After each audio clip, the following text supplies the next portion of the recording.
Chapters 8, 9, and 10 of Napoleon and Josephine, The Rise of the Empire, by Walter Geer. This recording is in the public domain. 8. 1798 to 1799. The Purchase of Malmaison. Josephine finally reached Paris upon the 2nd day of January. She took nearly 6 weeks for the journey, and did not seem to be in as great haste as she claimed in her letters to leave that tiresome Italy and see her beloved daughter again. After a visit to Turin she crossed Mont-Cenis in terrible weather and stopped several days at Lyons. The fête to Bonaparte planned by Talleyrand had to be put off from day to day as the general wished his wife to be present. Aside from the necessary calls on the directors and ministers, during the month after his return Napoleon made only a few appearances in public. On the 10 December he attended the fête given in his honor by the directors of the Luxembourg. Another evening he was present during one act of a play at the Français. The rest of the time he deliberately stayed at home, and refused to receive the applause of the people which greeted him on every appearance. The day after the arrival of Josephine it was necessary for him to issue from his retirement to attend the fête arranged by Talleyrand. The Minister of Foreign Affairs then occupied the luxurious Hôtel Gallifet in the Rue du Bac, which had been splendidly decorated for the occasion. At 10:30 Bonaparte appeared, in civilian costume, accompanied by his wife, who wore a Greek tunic, with cameos in her hair. Somewhat embarrassed by the ovation he received, Napoleon took the arm of Arnauld and made the tour of the salons. It was during this promenade that Madame de Staël forced herself upon his attention, and received in answer to her impertinent questions the celebrated reply which was to make of her his lifelong enemy. "General," she said as soon as she had met him, "what woman do you love best?" "My wife." "Naturally. But whom do you esteem most?" "That one who is the best housekeeper." "Very true. But who do you think is the first among women?" "Madame, the one who bears the most children." There is little wonder that the conceited Madame de Staël did not love Napoleon after this brief passage at arms. During the supper Bonaparte was seated beside his wife, to whom he was most attentive. At 1 o'clock they left the ball. On her return from Italy, Josephine had settled again in her little hôtel of the Rue de la Victoire, upon which she had ordered extensive alterations made, at a cost of over 100,000 francs, although at the time she still had only a lease. However, on the last day of March Bonaparte purchased the property for the sum of 52,000 francs. The house was soon full to overflowing with the many rare paintings and objets d'art which Josephine had shipped from Italy. This was the beginning of the immense collection which later entirely filled her château of Malmaison. In October, before his return from Italy, Bonaparte had been appointed General in Chief of the Army of England. On February 4th he left Paris for a 12 days' tour of inspection of the Channel ports from Calais to Ostende.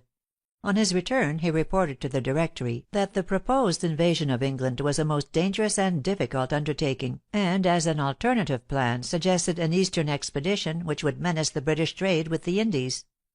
He had little difficulty in obtaining the consent of the Directory to the new plan, and on the 4th of March the Government formally approved of the expedition to Egypt. All the familiars of Josephine stood in the greatest awe of Napoleon, but the moment he was absent the house was filled with the friends of the mistress of the mansion. As soon as Bonaparte left for his tour of the Channel ports, Josephine seems to have renewed her intimacy with Barras. There is certainly ground for suspicion in the note that she hastily scribbled to the secretary of the Director on the unexpected return of her husband. "Bonaparte arrived to-night. I beg you, my dear Boteau, to assure Barras of my regret that I cannot go to dinner with him. Tell him not to forget me. You know better than any one my position." It was a notorious fact that most of the generals of the Republic had not returned to Paris with empty hands, but Bonaparte pretended that he was different from the others. Later, at St. Helena, he claimed that on his return from Italy his fortune did not exceed 300,000 francs, but it seems probable that he had nearer 3 millions. In addition, he had his salary of 40,000 francs as General in Chief, and 7,000 francs a month while head of the French legation at Rastadt. During his absence in the East, he left his funds in the hands of Joseph, as a common purse for the family, and it is well known that the Bonapartes did not suffer for lack of money while he was away. It is very possible that in his recollections Napoleon omitted a zero from his calculations. On the 3rd May, 1798, Napoleon and Josephine, after dining informally with Barras at the Luxembourg, went to the Théâtre Français to see Talma in Macbeth. That evening the conqueror of Italy was greeted with the same enthusiasm as during the first days of his return. After the play they went home, and at midnight set out for Toulon. Besides Josephine, Napoleon had in the carriage with him his secretary Bourrienne and his aides de camp Eugène, Duroc, and Lavalette.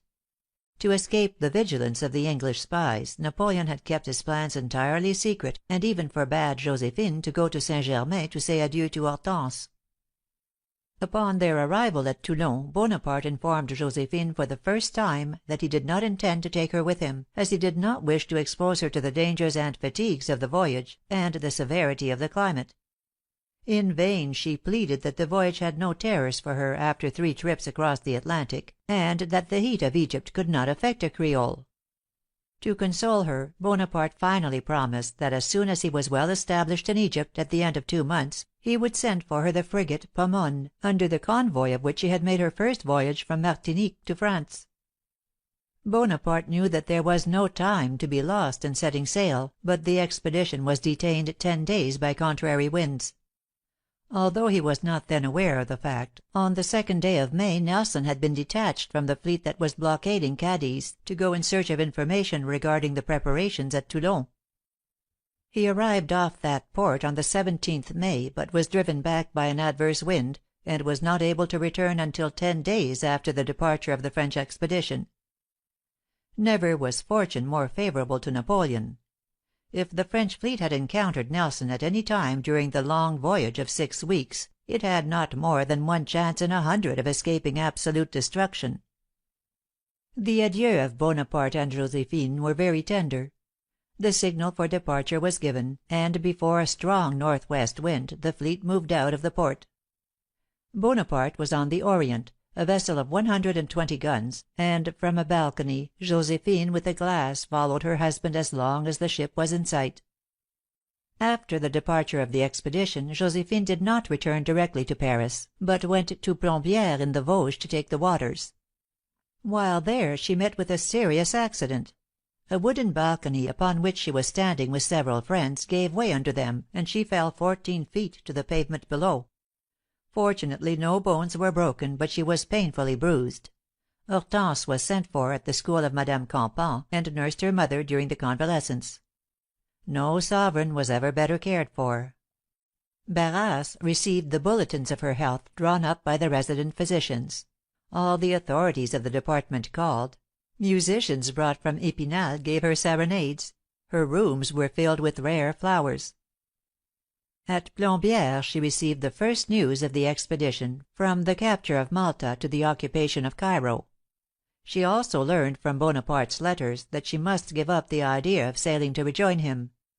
The fleet of Nelson was in full command of the Mediterranean, and all the French ports were closed. The frigate upon which she was to have sailed had been captured by an English cruiser in leaving Toulon. The last of August Josephine was back in Paris. At this time she arranged to purchase the estate of Malmaison. The price is generally stated to have been 160,000 francs, paid in part with her dot, and in part with the resources of her husband. As a matter of fact, the deed which was passed before a notary of Paris the 21st of April, 1799, shows that the price agreed upon was 225,000 francs, with 37,500 francs additional for the furniture, and over 9,000 francs for the recording fee. Josephine only paid down in cash the amount of the furniture, 37,500 francs, with the avails of diamonds and jewelry belonging to her. The balance was left unsettled. From the funds deposited by Napoleon with Joseph was drawn the money to pay for the princely estates bought about the same time by other members of the family.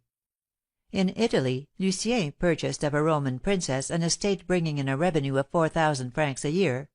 At Paris, a Hôtel corner of the Rue du Mont Blanc and de la Victoire, near Villers-Cotterêts, a fine château, which with the farm of Soucy brought in over 17,000 francs a year. Joseph also acquired at Paris a new hôtel which cost him at the outset over 100,000 francs. and near Senlis the magnificent estate of Mortefontaine, with a vast park and one of the finest English gardens in Europe, for which he paid 258,000 francs. As the place had been much neglected during the Revolution, he was obliged to spend in its restoration another 250,000 the first year. Truly, the modest 300,000 francs brought back from Italy by Napoleon went a long way. At the same time Josephine had much difficulty in obtaining from Joseph the payment of the small allowance of 40,000 francs fixed by Napoleon, and was very indignant over the way in which he disbursed her husband's money. With her magnificent jewels, her priceless paintings and objets d'art, she was actually short of money to meet her current bills. In acting as he did, Joseph may have gone beyond his brother's orders. But the conduct of Josephine since her return from Plombières had been anything but exemplary. She was again on very intimate terms with Barras, and her liaison with Hippolyte Charles, which had begun at Milan, was a matter of public notoriety. At Malmaison this young officer ruled almost as lord and master. Did Josephine think, like many others, that Bonaparte would never return from the Orient? Or did she imagine that Egypt was so far away that he would never hear of her conduct? If so, she was mistaken in both suppositions. He was to return to give her a very mauvais quart d'heure, and the reports were to reach him in Egypt through an indiscretion on the part of Junot. Both Bourrienne and Madame Junot have given us a vivid picture of Napoleon's rage and despair on this occasion. He cried, "I would give all the world to know that Junot's tale is false, so much do I love Josephine. But if she is really guilty, a divorce must separate us forever. I will not submit to be the laughing stock of all the imbeciles of Paris. I will write Joseph to have the divorce declared." It is absurd to claim, as many historians have done, that Napoleon at the time of his marriage was ignorant of Josephine's past life. He certainly must have known of her relations with Barras, at least; but the past did not concern him. All that he asked was for fidelity in the future. The nobleness of his character and his understanding of the situation are clearly shown in the letter he wrote her from Milan, 11th of June, 1796. "Everything pleased me, even the remembrance of your errors, and of the afflicting scene which took place 2 weeks before our marriage." His rights over her heart and mind only date from the hour that she accepted his love and freely gave him her hand. The past no longer counts. But from that moment she belongs to him, and if she deceives him, all is over. If Josephine had been true to him, without doubt Napoleon would have remained faithful in Egypt as he had been in Italy. At Cairo, the favorite rendezvous of the officers, was a garden modeled upon the Tivoli at Paris, which was kept by an old school friend of Bonaparte at Brienne. Here Napoleon met a very pretty young woman with blonde hair, a dazzling complexion, and beautiful teeth. Her name was Marguerite Pauline Belle-Isle, and she was an apprentice to a modiste at Carcassonne when she married a young lieutenant in the Chasseurs à Cheval named Forez. In the midst of their honeymoon came the command to embark for Egypt, with stringent orders that no wives were to accompany the expedition. Like several other devoted wives, the young woman donned one of her husband's uniforms, and sailed on the same ship with him. Either from virtue or calculation, Madame Forez did not yield to the first attack. It required declarations, letters, handsome presents. Finally all was arranged. In the middle of December, Forez received orders to leave for France, this time alone, as bearer of letters to the Directory. A mansion was hastily furnished, near the General's palace, and the young lady installed there. Unfortunately for the peace of the new ménage, the vessel upon which Forez took passage was captured by the English, who were well informed regarding events at Cairo, and were malicious enough to send him back to Egypt. He rushed to Cairo, and made a scene with his wife, who promptly secured a divorce. Napoleon seems to have become very much in love with the little Belle-Isle, or Belle-Ilotte as she became known, and went so far as to offer to marry her after divorcing Josephine, provided she gave him a child. "Mais quoi? La petite sotte n'en sait pas avoir," he said with humor. When he returned to France he arranged to have her follow him, but she in turn was captured by the English. When she finally reached Paris it was too late.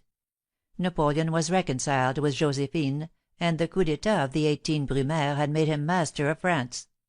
The Consul refused to see her, but made her a handsome allowance.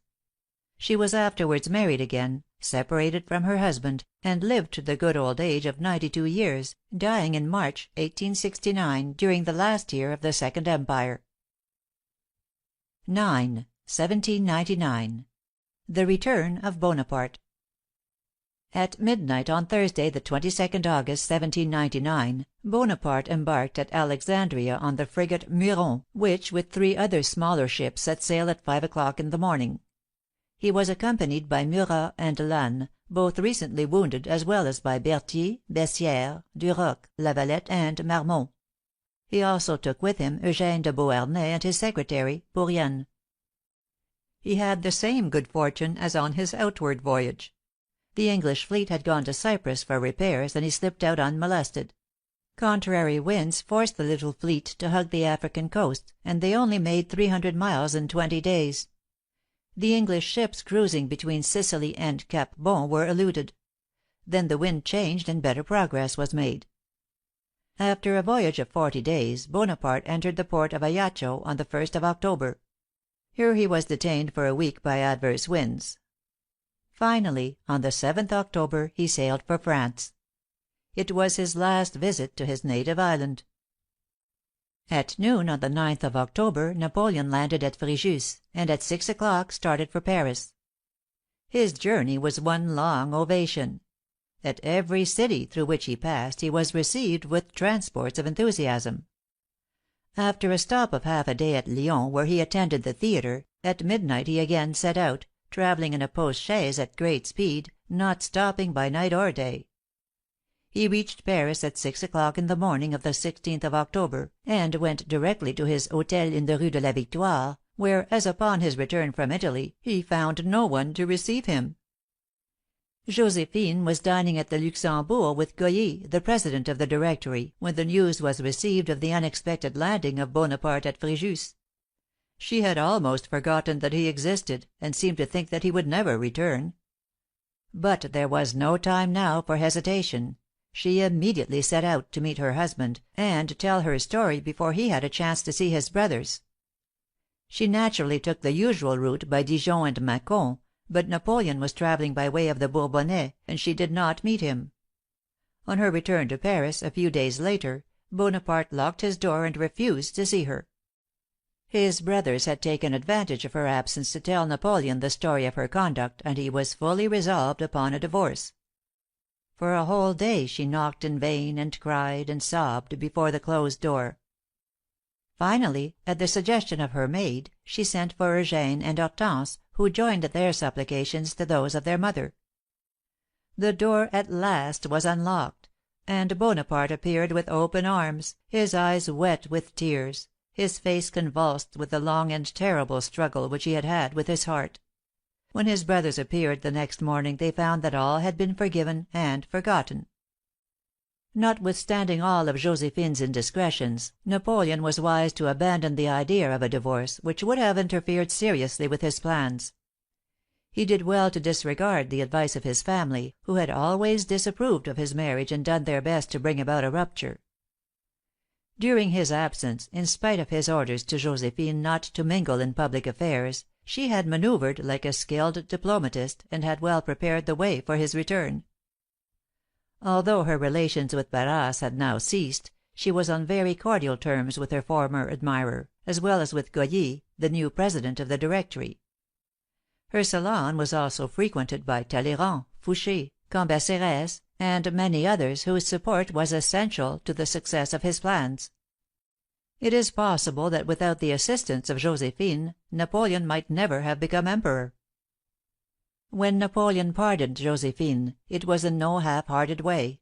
It was a pardon generous and complete, an entire wiping out of all her errors.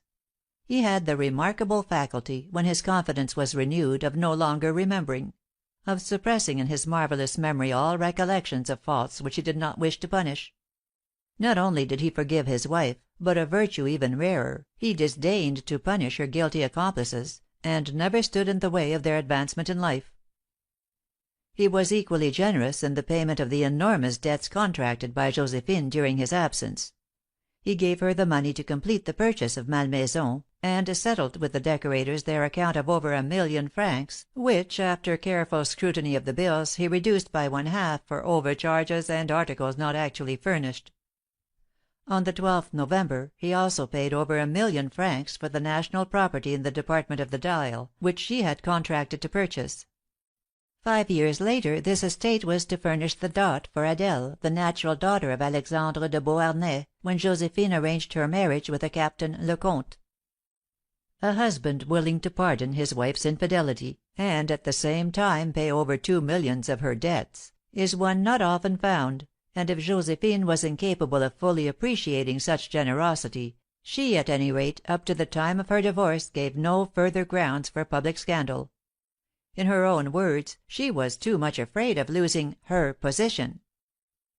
During the weeks of preparation for the coup d'état of the 18 Brumaire (9th November), Josephine played an important rôle. In spite of all the precautions that were taken, it was impossible to prevent rumors from reaching the ears of the three directors who were not in the plot. Barras received warnings, also Goyer and Moulin, but they all ignored the reports. In order to keep Goyer out of the way on the critical day, Bonaparte took advantage of his admiration for Josephine, to have his wife invite the director to déjeuner. At midnight on the 17 Brumaire she wrote a short note, and sent it by Eugène to the Luxembourg. "Will not you and your wife, my dear Goyer, come to breakfast with me to morrow morning at 8 o'clock? Do not fail, for there are some very interesting matters which I would like to talk over with you. Adieu, my dear Goyer. Believe me always your sincere friend, La Pagerie, Bonaparte." But Goyer was alarmed over an invitation for so early an hour in the morning, and remained home, sending his wife in his place. While the stirring events of the morning were taking place, Josephine used all of her charm to keep Madame Goyer at her house.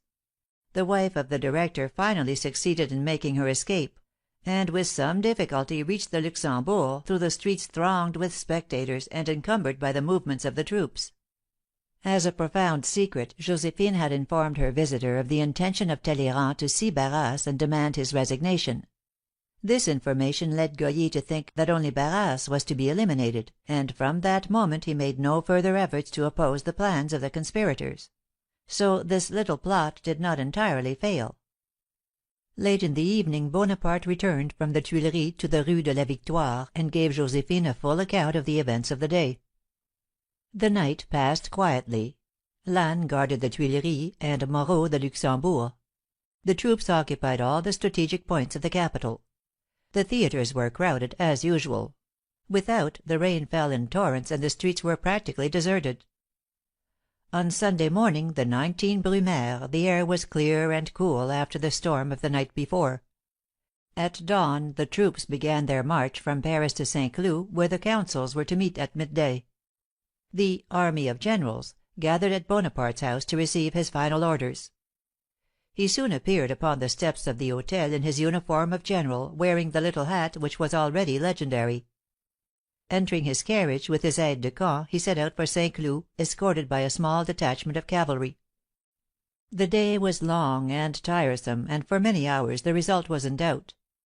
It finally ended in the dissolution of the Directory and the appointment of 3 temporary consuls, Bonaparte, Sieyès, and Ducos. It was after midnight before all the legislative work was finished, and the new consuls took their oath of office. "At 3 in the morning," writes Bourrienne, "I accompanied Bonaparte in his carriage to Paris. Extremely fatigued after so many trials, and absorbed in his reflections, he did not utter a single word during the journey. Back in the little house in the Rue de la Victoire, he kissed Josephine, who was in bed, and told her all the incidents of the day. Then he rested for a few hours, and woke up in the morning the master of Paris and of France."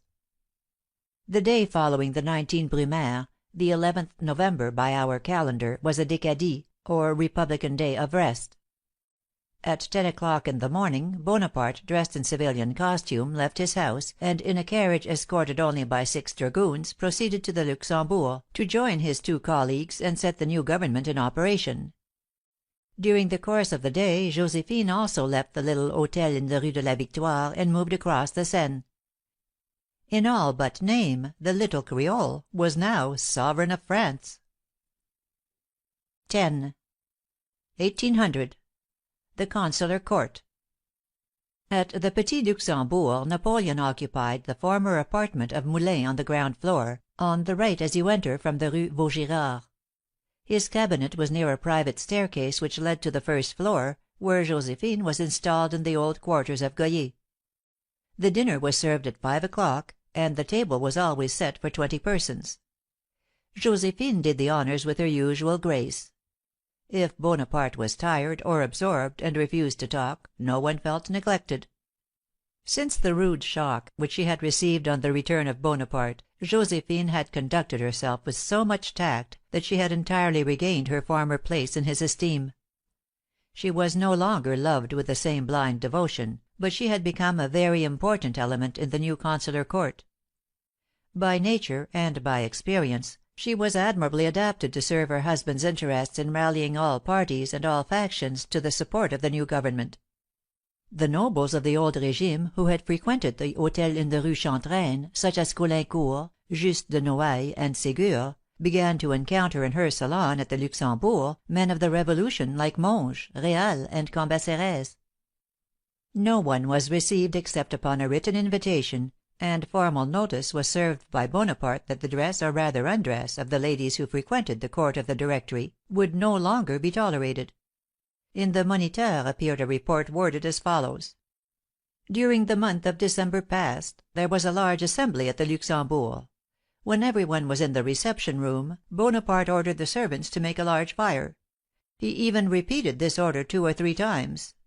When some one made the remark that it was impossible to put more wood in the fireplace, he said, 'That will do. I wanted a good fire because the cold is excessive, and these ladies are nearly nude.' Advice to readers: decency is the order of the day, and decency in dress would bring in its train decency in morals." For their trips to Malmaison, as for every other function in life, Josephine has the rare faculty of being always ready and ever submissive to her husband's orders. Her hours of rest, of meals, of every kind, are arranged so as not to interfere with his work. As soon as his task is finished, Josephine is always ready, at any hour of day or night, to eat, to go out, to start on a journey without previous notice, in a costume which becomes her and is suitable for the occasion. She has constantly on her lips the same smile which always seems natural and never forced. Her voice is ever soft and soothing, with her pretty Creole accent which pleases the ear and is like the caressing touch of a loving hand. To this man of 30 years, who has never known a home, who has always lived in an inn or a tent, she gives the delightful experience of a well-ordered and luxurious household, a touch of domestic life. At this time Josephine has no official rôle to play. She has no recognized place in the state. She is present on occasions of ceremony only as a distinguished guest who looks on from window or balcony. She makes a point of seeming to exercise no influence over her husband, except in deeds of good will. This is the real secret of her power, and she knows it. The day that she even attempted to direct his actions, her power would be lost. Bonaparte would tolerate no Pompadour, no Marie Antoinette at his side. As for the rest, he cares little. She can have all the money she wants, to pay for her toilettes and her jewels, to settle her old debts; but political influence, never. Her indirect power, in the form of charity and social duties, receives his entire approbation, as it is directed to the same object which he himself is striving to attain. In all her sentiments Josephine is a royalist, both from natural inclination and from reasons purely personal to herself. She has the most tender attachment to the name of the King and the Ancien Regime. The reason is not hard to find. If Bonaparte plays the rôle of monk and recalls the Bourbons, he will have at least the title of Duke and Peer, the dignity of Marshal or Constable of France, a great position at court, and she will have the assurance of sharing his fortune and of never being repudiated. "Indeed," remarks one of her historians, "how in 1799, only 7 years after the fall of the throne, could Josephine have any other ideas? What was there greater in ancient France, after the King? and no one then thought that he could become king, because one does not become king. What was there greater than Duke and Peer, Maréchal de France?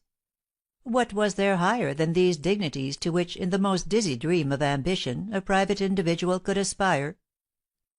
She does not suspect, she cannot imagine, that this new society demands a new form of government, that the man who is to accomplish this task has appeared on the scene, and that that man is her husband. Bonaparte is by no means displeased with the royalist sympathies of his wife. He wishes to gain time in his negotiations with the rebels in the Vendée, to endeavor to rally them to his cause and enlist them in his armies. For this reason he does not wish to break too abruptly with the Pretender, who has already made advances to him.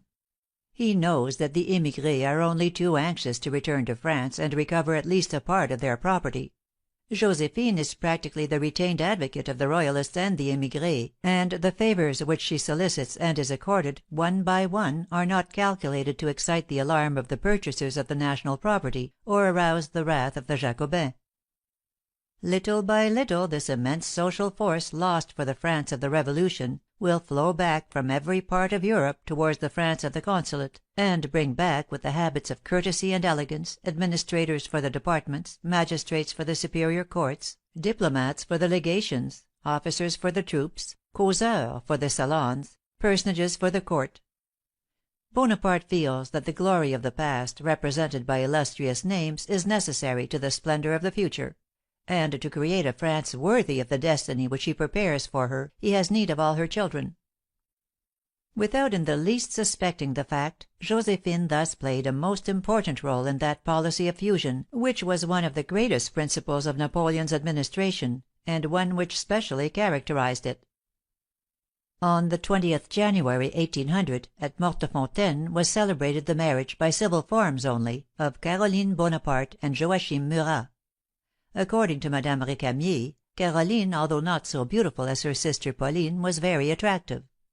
She strongly possessed the Napoleonic type of countenance, and had much intelligence and a strong will. Murat, who at that time was only a general of division, was the most striking cavalier in the French army. Young, handsome, full of life, with his brilliant uniforms, on the field of battle or in a review, he attracted universal attention. Napoleon at first was very much opposed to the match. When Murat was sent to Paris after the armistice of Carrasco, he was too attentive to the wife of his general in chief, and boasted rather indiscreetly of his bonne fortune.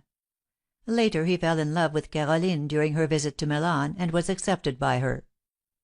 To secure the consent of Napoleon, they solicited the good offices of Josephine. What better means of convincing Bonaparte that, if Josephine had ever favored Murat's suit, all was now over? Josephine warmly espoused his cause, with the double object of putting an end to Napoleon's suspicions, and of securing in Murat a strong ally in her constant struggle against the enmity of the Bonapartes. On the occasion of her marriage, Caroline received from her brothers a dot of 40,000 francs, the same amount that they had given to Pauline. In addition, she had a trousseau and presents of the value of 12,000 francs. Nearly all the members of the family were present at the ceremony, but no mention can be found of the First Consul and his wife. The young couple took up their residence in the Hôtel de Brionne, near the Tuileries, and continued to be on the warmest terms of intimacy with Josephine. After living for 3 months at the Luxembourg on the 19th of February, 1800, Napoleon moved to the Tuileries, which became his principal place of residence during the Consulate and the Empire. He occupied the suite of Louis XIV on the first floor, facing on the gardens, while Josephine lived below him on the ground floor, in the former apartment of Marie Antoinette. As at the Luxembourg, life at the Tuileries at first was very simple. It was too soon for the appointment of chamberlains and ladies of the palace. On the day of the formal entrance of the First Consul to the Tuileries, Josephine, who had preceded him in a private carriage, was modestly placed in a window of the Pavillon de Flore to view the ceremony. But 2 days later, when Bonaparte received the diplomatic corps, she had all of the members presented to her, and held a court which recalled that of the Queen's. During the early days it was not easy to constitute a new society at the Tuileries. Bonaparte himself had had no experience in the world. Having passed all his time in the army, he had but few acquaintances at Paris, and found it necessary constantly to call upon his colleague Lebrun for information regarding persons and things. There would also have been a great outcry from the Republicans if he had immediately received the personages of the Ancien Regime, the Royalists and the émigrés. These persons at first affected to draw a line between the First Consul and his wife. While they did not mount the steps to the apartment of Bonaparte on the first floor, they filled the rooms of the former Vicomtesse de Beauharnais on the floor below. Each decade the First Consul gave in the Galerie de Diane a grand dinner with 200 couverts. As the Russian Princess Dolgoruki wrote at this time, "It was not exactly a court, but it was no longer a camp." As often as he could lay down the cares of office, generally 3 or 4 times a month, Bonaparte went to Malmaison for a day's rest.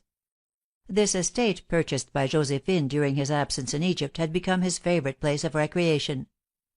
The château was situated in a fine location near the village of Rueil, on the left bank of the Seine, about 9 miles from Paris.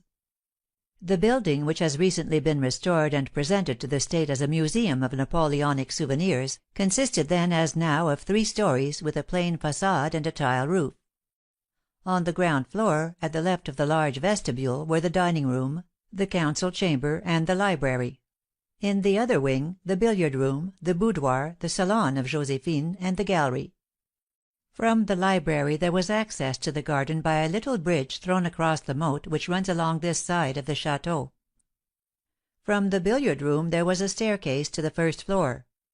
Here, at the right, an antechamber opened into Josephine's bedroom, which was oval in form and hung in red. For many years this was their common chamber, and here Josephine drew her last breath while Napoleon was in exile at Elba. 2 other adjoining rooms, and a bathroom, completed the private suite. In the other wing were the rooms occupied by Hortense after her marriage. In the middle there was a long corridor from which opened several small rooms, occupied by the aides de camp on duty or invited guests. Malmaison was for Josephine what the Petit Trianon had been for Marie Antoinette. In her time the grounds extended as far as the village of Rueil, and were beautifully decorated with exotic trees, rare plants, exquisite flowers, and small lakes with their white and black swans. At Malmaison Napoleon always appeared at his best. The great man relaxed and threw off his cares. He was amiable, familiar, indulgent. He took part in the games with the ardor of a youth. He joked, he told stories with a spirit which astonished everybody. He was an admirable host, affable, spiritual, putting all his guests at their ease. At that time he had not yet abandoned his republican simplicity, and adopted the tiresome and chilling etiquette of the imperial court. End of chapters 8 through 10.